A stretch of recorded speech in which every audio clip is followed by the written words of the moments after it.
All right, folks, here we go. Saturday, good afternoon, one and all. It is Juan. We are at the Providence Public Safety Complex. It's going to be an interesting press briefing. We're going to have the Chief of Police of Providence, Perez. We're going to have the Attorney General, Peter Nerona, and then we're also going to have the Chief of Police of Burrillville as well. So again, we're going to be starting just about 5 or 10 minutes. So folks, again, this is all the result of the thank you, Ann. Folks, and again, I want to show you DePietro.com. We have all the details of what happened. 2 officers involved. This incident started in Burrillville and then made its way to women and infants. So there's some key parts of this that you want to listen for that we're going to get into. Whether or not the individual had a weapon. The shooting of the police in Burrillville is big. Those are some of the key points that we want to be listening for. So we're going to be starting. Good afternoon, one and all. There's Robin. Team One members here. Folks, again, check DePietro.com. We have the name, Michael Pinto, known to police. We have all the video up on DePietro.com. I'm going to show you.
Folks, again, I want to show you on DePietro.com. There's our headline. Providence police shoot, kill Burrillville chase suspect, Pinto. Now, this is the photo, folks.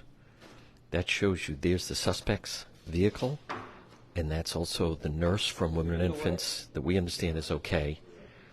That is outside on the lawn at Women and Infants. This is really important. I want you to see this.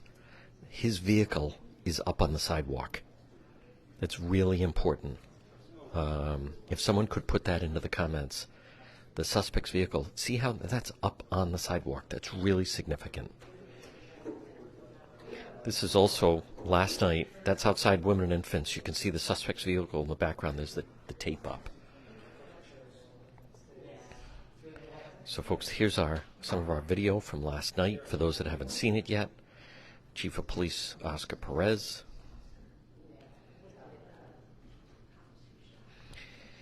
Now, there's 2 photos that we were going off.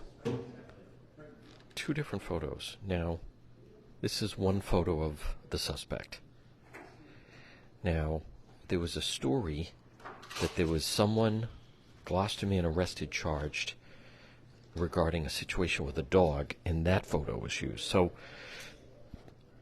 that looks like this photo certainly looks like it could be this person from a drug arrest in 2011. So I admit I had to run William at the website. We were going off video photos that were out there, but this was 2011. Hola, and this is from last year. So they look like they could be the same. I don't know. So we're going to clarify. And we're going to get it clarified.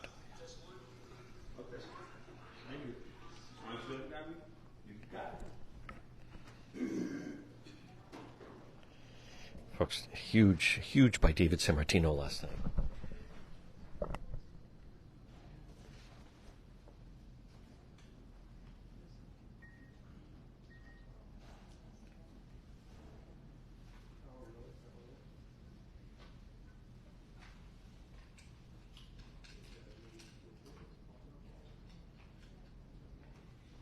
Nico, are you going to be standing? You're going to be standing right here? Yeah. Okay, that's fine. I'm trying to find out, get the best shot. I don't know if you're going to sit. That's fine. We can move. No. I'm just asking. Right. You want to switch places? No. Stay right there. For $20 over. Right over. $20. Very easy.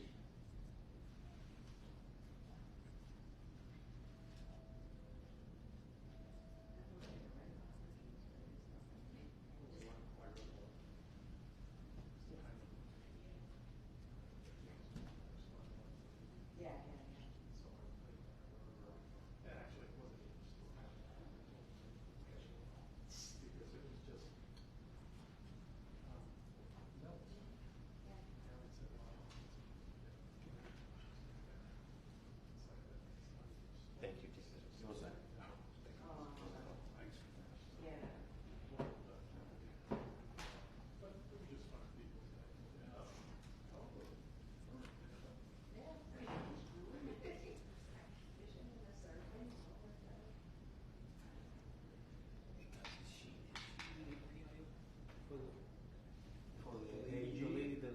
The lady is for the city of Providence Police. Yeah. And this for the attorney general. Okay.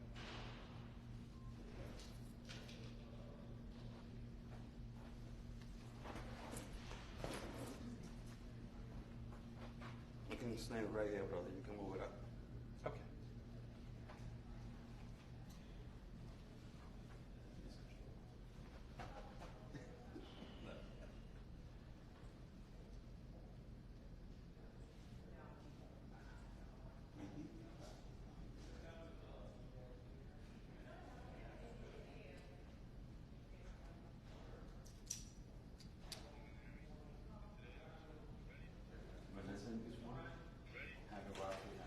This is last night.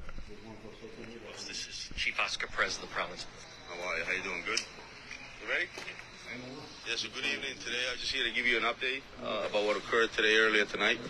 We had an officer involved shooting, but please understand that this is all brief. We're just gathering facts at this point. This is all preliminary. This may change a couple of times, so I want to make sure that you know that. So we had an incident that occurred, and it started up in Barberville, and there was a car chase, which ended up in the city of Providence. We ended up having a couple of officers that discharged their firearm, and so we're investigating. We're working with the Attorney General's office, the state police, the Providence police is here, our BCI is here.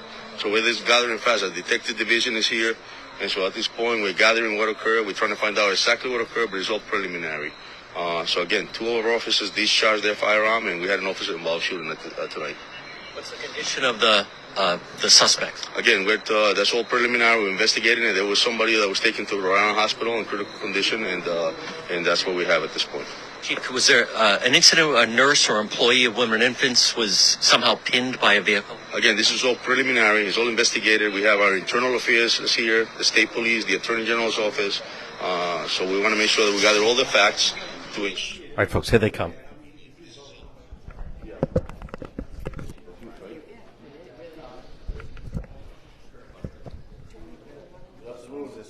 Hey, Jenna. Yes.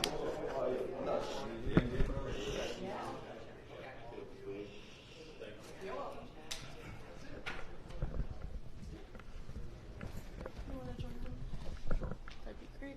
Sorry, guys.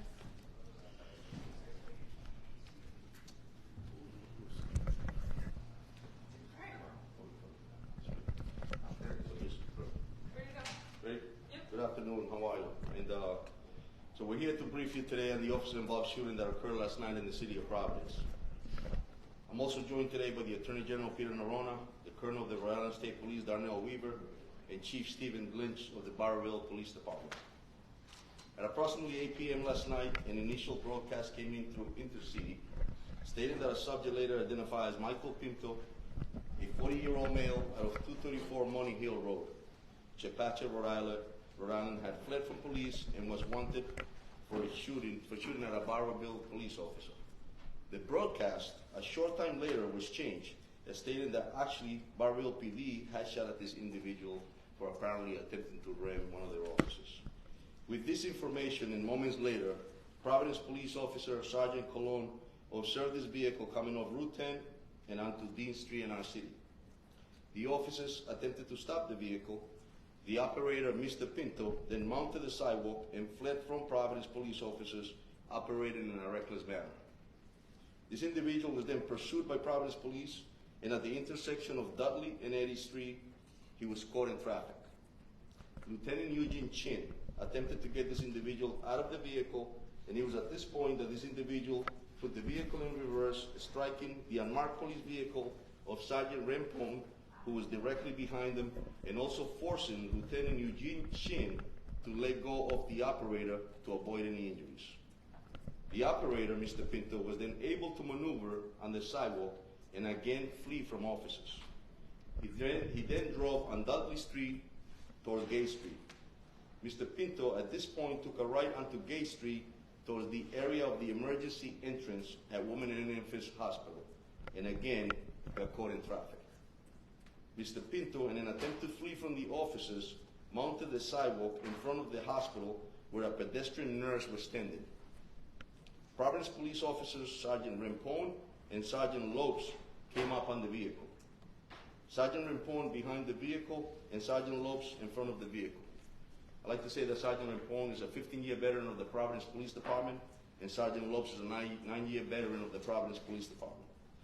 Mr. Pinto at this point placed his vehicle in reverse, with Sergeant Rempong and the pedestrian nurse still on the sidewalk behind him.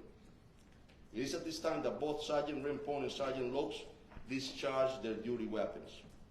Officers were then able to remove Mr. Pinto and his juvenile teenage daughter from the vehicle. Pinto was taken into custody and immediately transported to Rhode Island Hospital by the officers on the scene to be treated for his critical injuries. Unfortunately, and my condolences go out to the family, we later learned that Mr. Pinto died at the hospital. We also learned that his juvenile daughter also sustained a gunshot wound to her leg. I will turn it over to Chief Steve Lynch of the Barberville Police Department for his brief update. Good morning.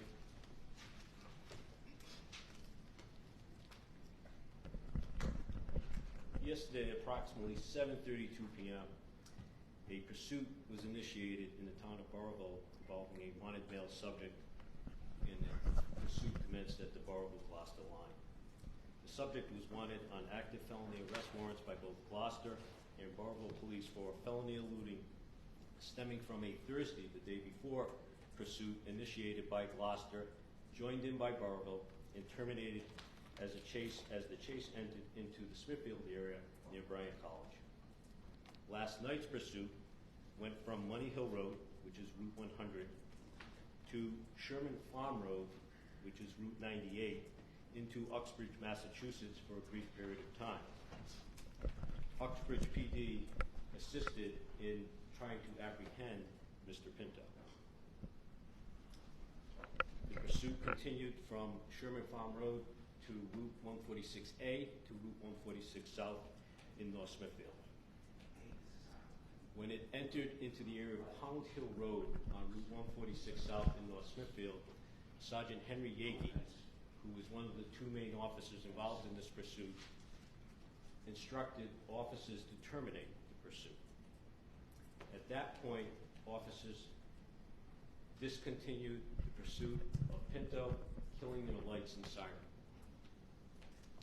As they continued on 146 South, Barberville police officers, Sergeant Henry Yakey and Officer Brett Simus and Officer Lucas Pomprion, came upon Pinto in his vehicle, stuck in traffic in the area of Anchor Subaru, 146 southbound at Sales Hill Road. At that point, officers attempted to box him in with their vehicles and arrest him. At which point, Sergeant Yakey and Officer Simus got out of their vehicles, attempted to physically get him from the vehicle, and Pinto then drove his vehicle at Sergeant Henry Yakey. Yakey fires 2 rounds into the vehicle at that time.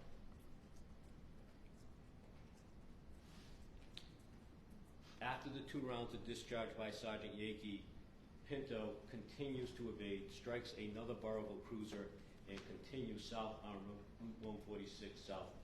And officers lose sight of him at that point.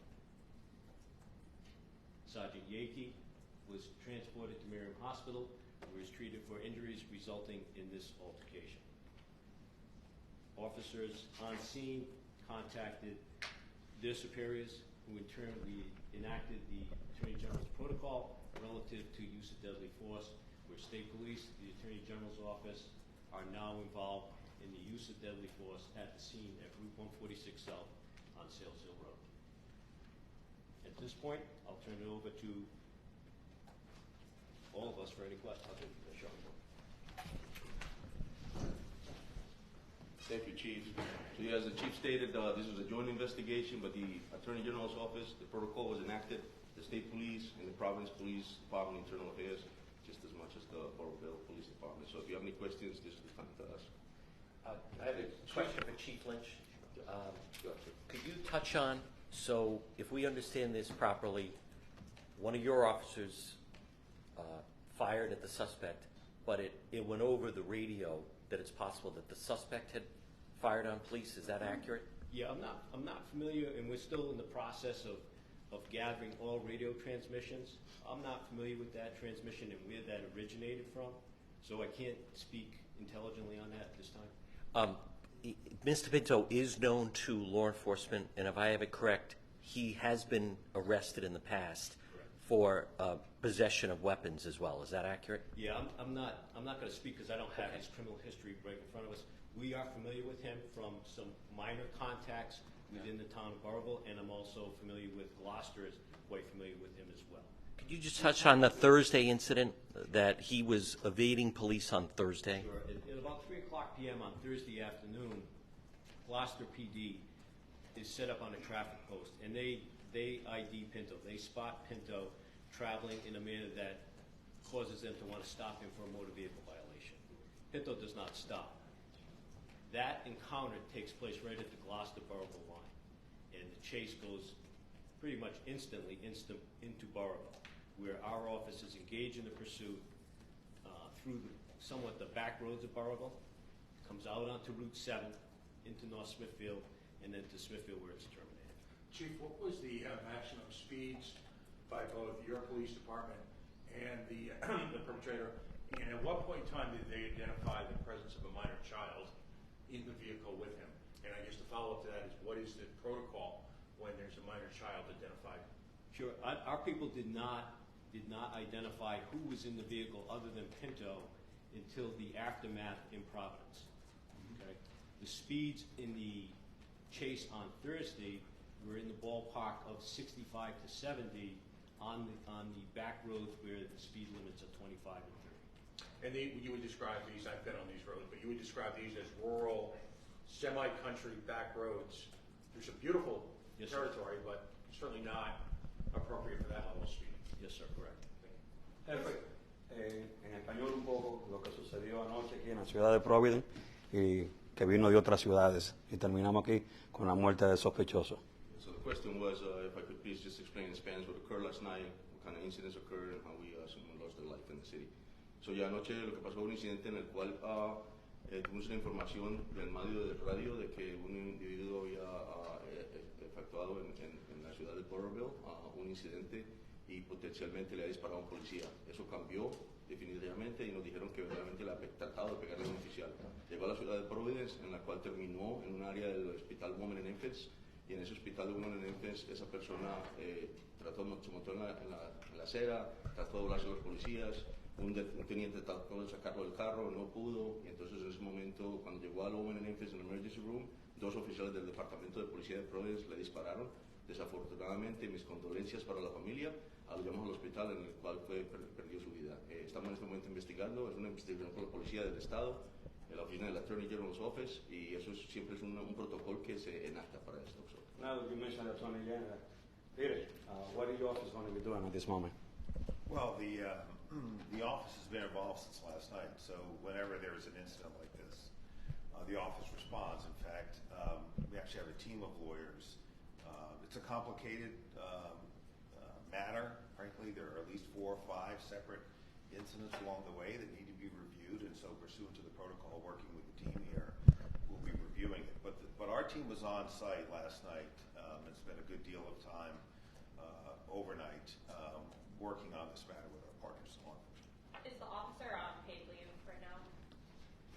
So both of our Providence police officers right now are placed on administrative duty.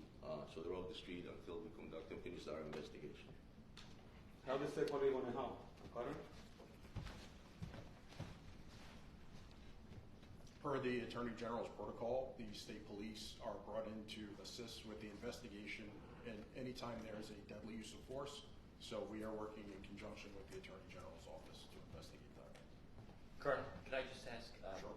a vehicle can be used, is that characterized, it could be used as a deadly weapon? A Correct. vehicle?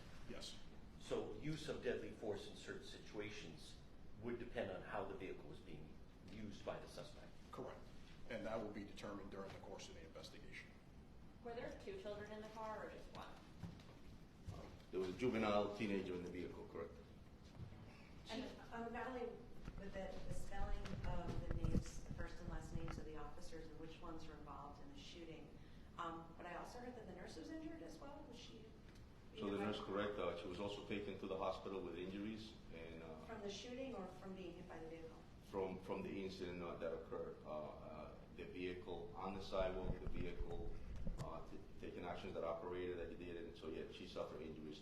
Not confirmed about a shooting, no injuries from the vehicle and the actions of that vehicle and what comes after that. Hey, can you spell the names, first and last names of Sergeant Rincon and you said Lopes? So I mean, I can get you that afterwards if needed, but Rampone, R-A-M-P-O-N-E, Okay. and Lopes, L-O-P-E-S. Okay. Chief, if you could explain to us, what is the protocol for breaking off a high-speed chase? Sure. There's several factors that go into that evaluation. What's the level of traffic? What's the speed in play? What's the speed limit in play?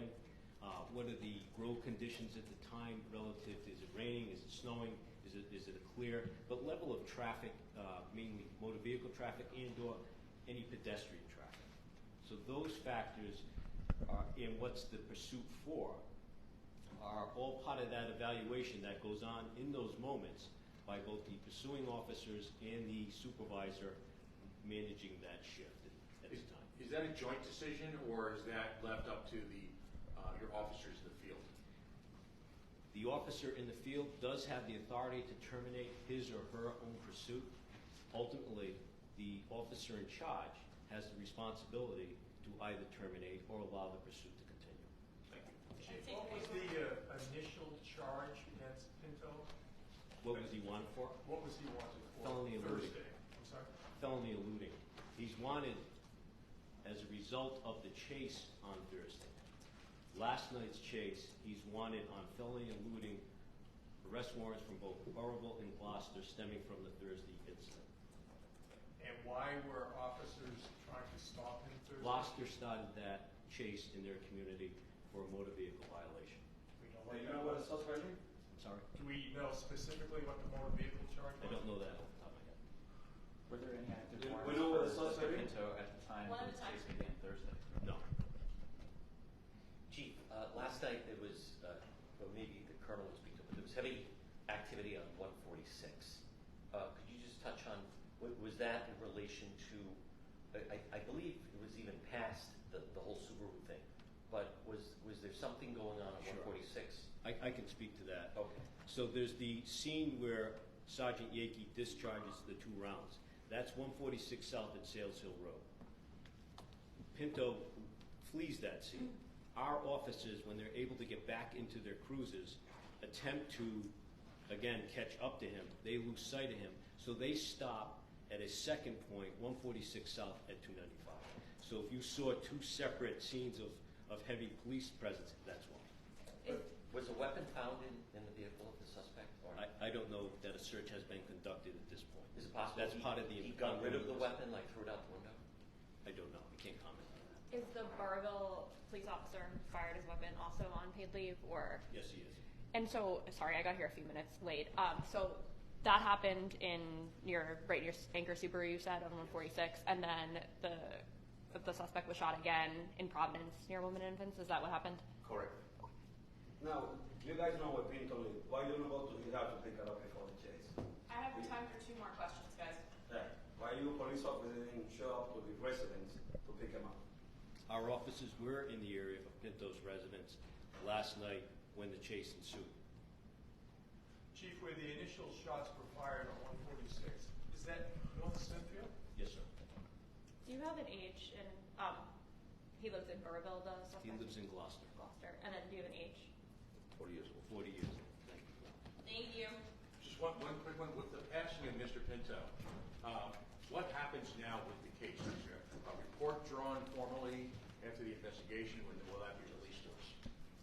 So, consistent with the Attorney General's protocol on use of deadly force, the State Police, the Attorney General's Office, Providence Police, and Burrillville Police will conduct the investigation. From there, this matter will be presented, I'm sure, to a grand jury. Well, possibly. I mean, let me address that if I could, Colonel. So the protocol envisions a number of paths depending on what the initial review discloses. And so it's possible it could be presented to a grand jury.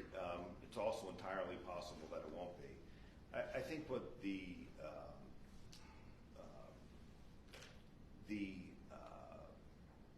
target for us is going to be understanding what happened here in each of the 4 or 5 instances along the way.